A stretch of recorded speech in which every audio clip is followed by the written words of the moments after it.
Hey, good morning, guys. We're going to be looking at the chapter 25 British Imperialism in India and China PowerPoint. It's the only PowerPoint there. The only thing is that we are now starting on page 27 or slide 27 of this, all right? And we talk about British imperialism in India today. Answer the quiz that goes along with it. But here we go. So today, what I want you guys to know is that India used to be kind of economically controlled by the British with the British East India Company.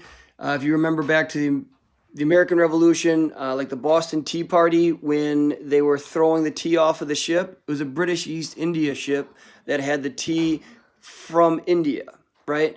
So all of this is kind of connected, and the British were making a ton of money through this British East India Company in India.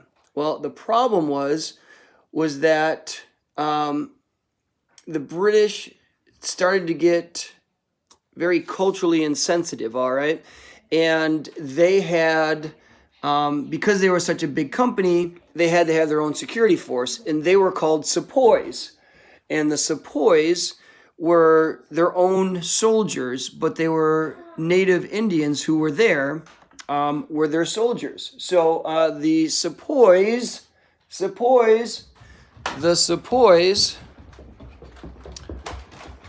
this was the British East India Company's security force.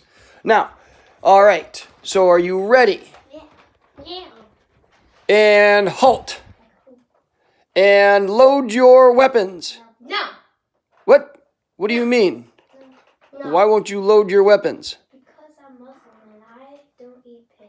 And I'm Hindu and I don't eat cow. Oh boy. Here's the deal. The problem is that, remember back in those days when you had to like tear off, show these guys how they were supposed to tear off the cartridge, you know, and then they would shove it down into the barrel of the gun over here, T, the barrel.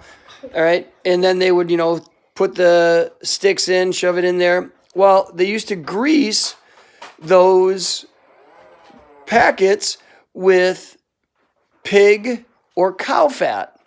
And if you're Muslim, you don't eat pig.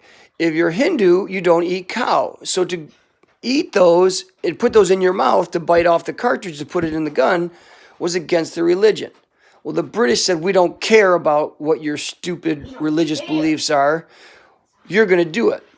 And so the sepoys rebel, right? And I'm like, oh no, this is not good for me. I have to call back to Britain. Britain sends over troops now, and they chase out. Get out of here, sepoys! Get out of here! Get out of here! Get out of here! Yeah, get out! Get out of here! Beat it, nerds! And so what happens next is this idea that the British are like, well, our soldiers are already here. Why don't we just take over the whole country? So they take over the whole country, not just economically, but politically, socially, all of these different things, okay? Okay? I'll let you back in, relax. So then what happens is they now are controlling them 100%, all right? And as you can see by looking at the computer here, that slide, you can see that like this is where the Sepoy Rebellion happened. And then in 1805, the British controlled this dark green area, and that was it with the British East India Company. And then finally, by 1857, they controlled everything. So this was huge now.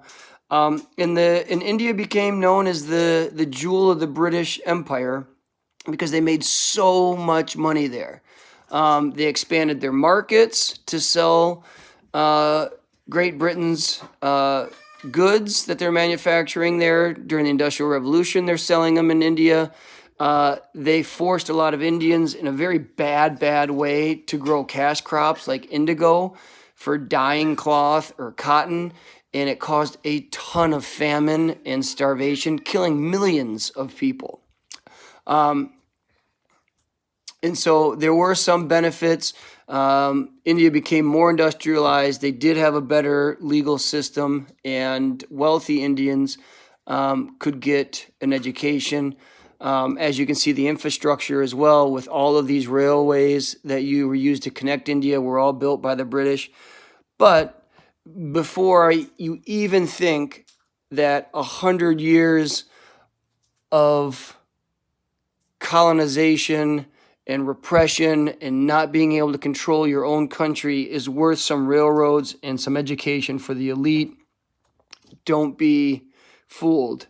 What the British did to India was solely for British well-being and was not cool. Not cool at all.